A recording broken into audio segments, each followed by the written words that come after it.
Hello everybody and welcome back to Kerbal Space Program, where Jeb got a little more than he bargained for with the moon flyby, but we've got this node in T-minus 137 days. I'm going to go ahead and warp forward until we're there. And yeah, Jeb managed to escape Kerbin and with the moon slingshot, and he is now in orbit over the sun, but we have just enough fuel to get him home, and we're going to get so much science for this. Node in T-minus 40 days. 30. 20. Okay. It reset the time warp because we're now in high orbit over Kerbin. I'm not sure where Kerbin is. Kerbin is, around somewhere.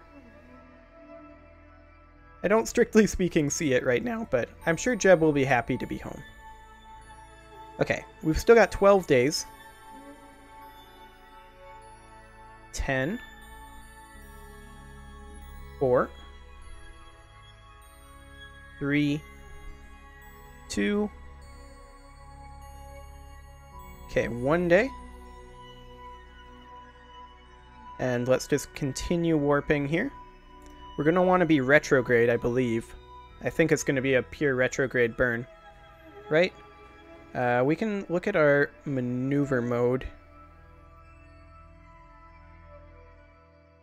I'm pretty sure it's going to be a pure retrograde burn. Okay. There's the moon. There's Kerbin. Hi, Kerbin.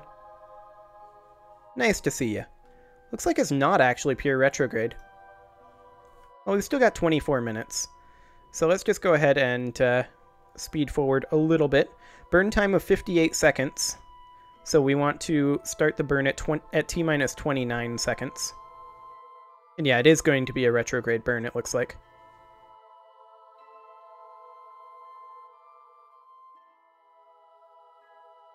Okay. Yeah, definitely a retrograde burn.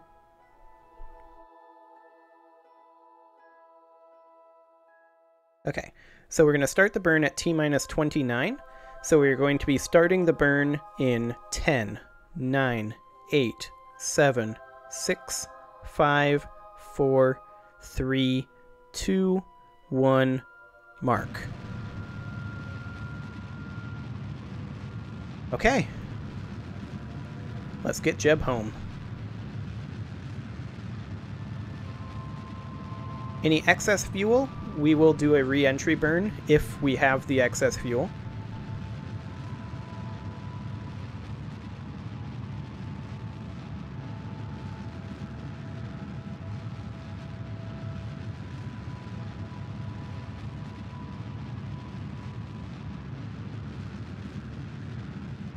I think we will have a little excess fuel, though. Well, this was a little harrowing, this mission, but now that we have maneuver nodes, things are going to get so much easier. And when we recover this, we are going to get so much science from this. It's insane.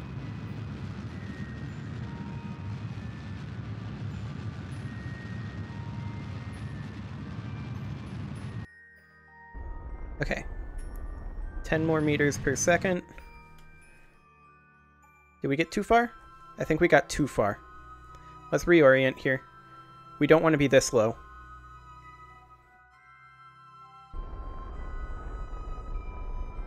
Okay, periapsis should be at about 20 kilometers. Actually, we're going to target 30. There. Okay, so at this point, assuming that we survive the re-entry, because this is a very high apoapsis, Jeb should survive this, theoretically. We have a lot of air between us and the ground. This may take a second re-entry pass. We'll have to see. But for right now, I'm just going to warp ahead until we hit atmosphere. We want to continue to be oriented retrograde. We absolutely do not want to lose attitude.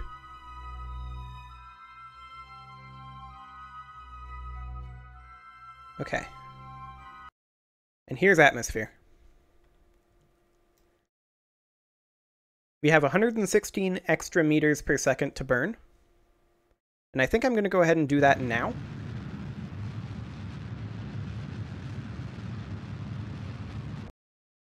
Okay. And now let's go ahead and ditch that engine, and we're just going to enter with the heat shield. Not going to try to save the second stage or anything like that. And Jeb, just maintain attitude. That's all I ask of you. Our apoapsis is shrinking quickly, but so is our periapsis. Our speed is already going down, though. I'm not going to touch anything here. We need Jeb to hold attitude. If Jeb does not hold attitude, Jeb dies. That's all there is to it. But that's why we're using the heat shield.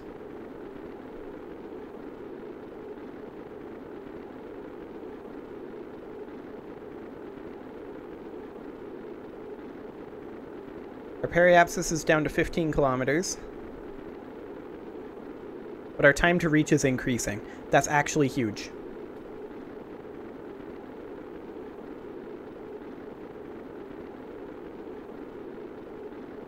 I think we're going to be okay. How's our ablator doing? Our ablator is doing fine as well. So yeah, our time to impact is getting interesting, but apoapsis is now very low. We are using our ablator at a rapid speed at this point. But Jeb is holding attitude. I think we are fine. Our apoapsis is now also in the atmosphere.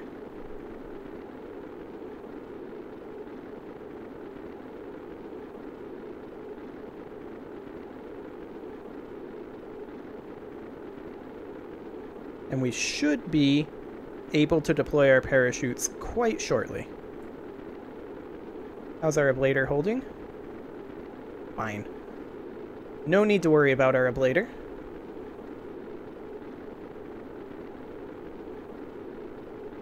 And even if we lose attitude at this point, we should be fine. Yeah. Fantastic. We'll be able to do drogue shoots very shortly. I don't care about attitude anymore. There goes drogue shoots.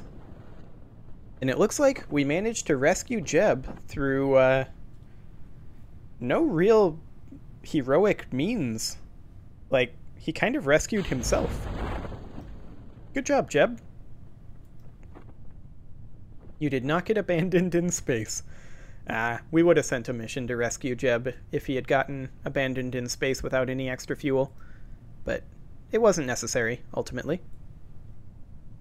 So we are going to get this EVA report from flying low. Let's go ahead and collect everything if we can. We have already done that, looks like. But our chutes are out, and at this point, we are very, very safe. I'm going to go ahead and physics warp forward until our chutes actually deploy. Okay, and there goes our other stage. Where's our main chute deployment? Right now. Okay. So we're at 10 meters per second, and I'm just experimenting right now to see if it's a thing with the terrain. It doesn't seem to be a thing with the terrain, actually. Interesting. I'm going to EVA Jeb. Grab the EVA report. And board. I wasn't having this problem with KSP before. Seems to be something in this new patch. So it runs... Yeah, as we get closer to the atmosphere, or as we get closer to the ground the second time, like when we're on the launch pad, it's fine. Maybe when we're flying near the ground, OBS is having issues of it. I don't know.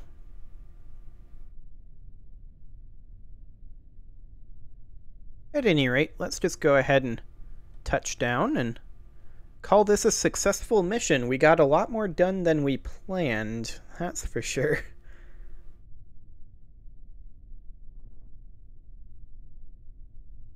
Okay. So, we're landed in the deserts, so we should be fine to just recover.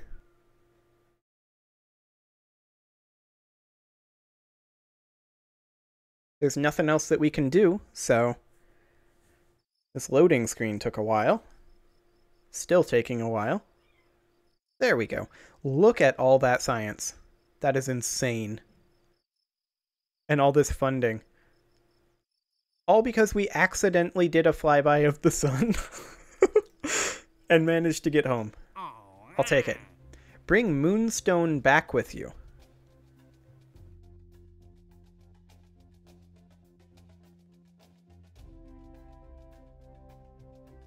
We could do that.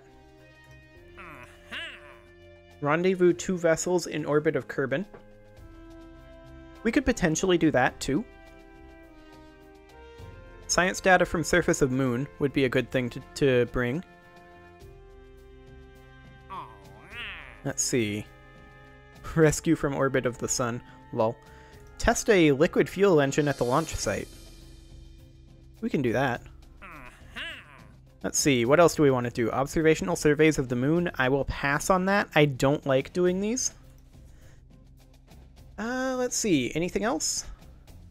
No, I think we're pretty much good with that. So let's go ahead and do this Spark liquid fuel engine at the launch site and get some free money.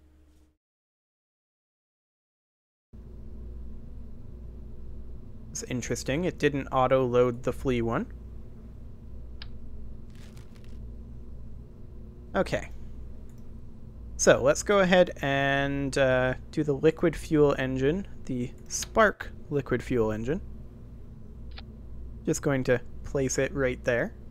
It'll be a little awkward. I'm sure it'll be fine.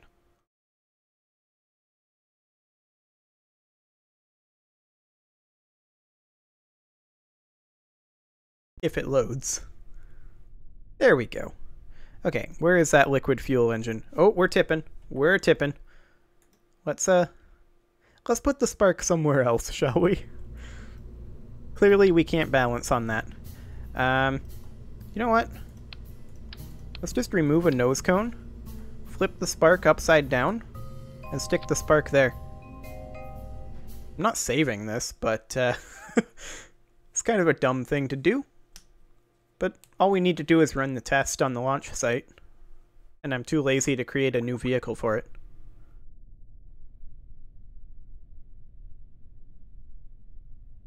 Run test. Work complete. Recover vessel. Well, that was easy. Some nice free money. Not gonna say no to that. Okay. 431,000 space bucks. So, that flight ended up being remarkably successful, considering how much of a failure it was on my end. Like, I messed up so much. But, we could maybe get some bigger engines. I'm not sure that's strictly necessary right now. One thing we should probably consider doing is getting landing equipment. Now, we've already got photovoltaic panels. We should probably get GUOB ED monitors for landing purposes. Similarly, an experiment control station and a cargo storage unit. Now, the cargo storage unit is the one that holds 3. Okay. I don't think we need... Well, the lander can. We might want to grab the lander can. And then we certainly want landing legs. That's going to be pretty important. Anything else we need? I mean, there's the better radial decoupler.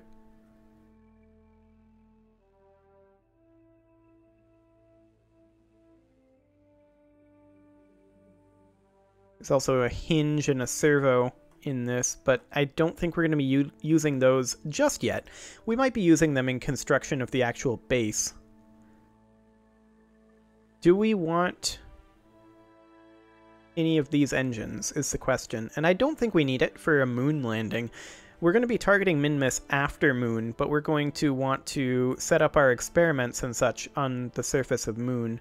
We're not going to have the weather analyzer just yet, but we're going to have to do a second flight to the moon in order to utilize some of these anyway, right? Because we've only got space for 3. Experiment control station and a miniature goo thing and a photovoltaic panel, which provides 1 power unit. And the experiment control station requires 1 power unit just to operate that. And the GUOB ED monitor also requires a power unit. So we're going to have to do 2 moon landings for sure.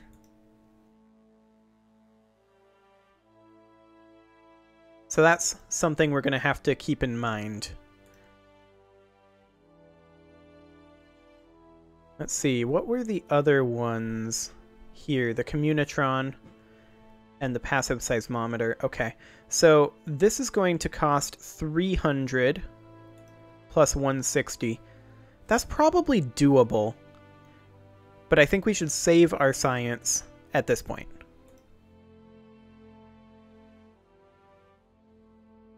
So that we get some of these other ground stations.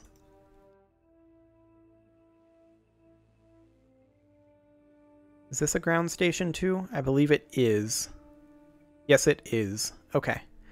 So this is one as well. We may not be able to get that one down immediately. That may require a 3rd moon landing, but that's probably okay. But I think that's all of them from there. So then once we have advanced science tech. Yeah. Okay, well, it is time to put a cut in here, so I'm going to go ahead and do that, and next episode, we will move towards our landing on the moon. Subscribe for more, and I will see you all next time.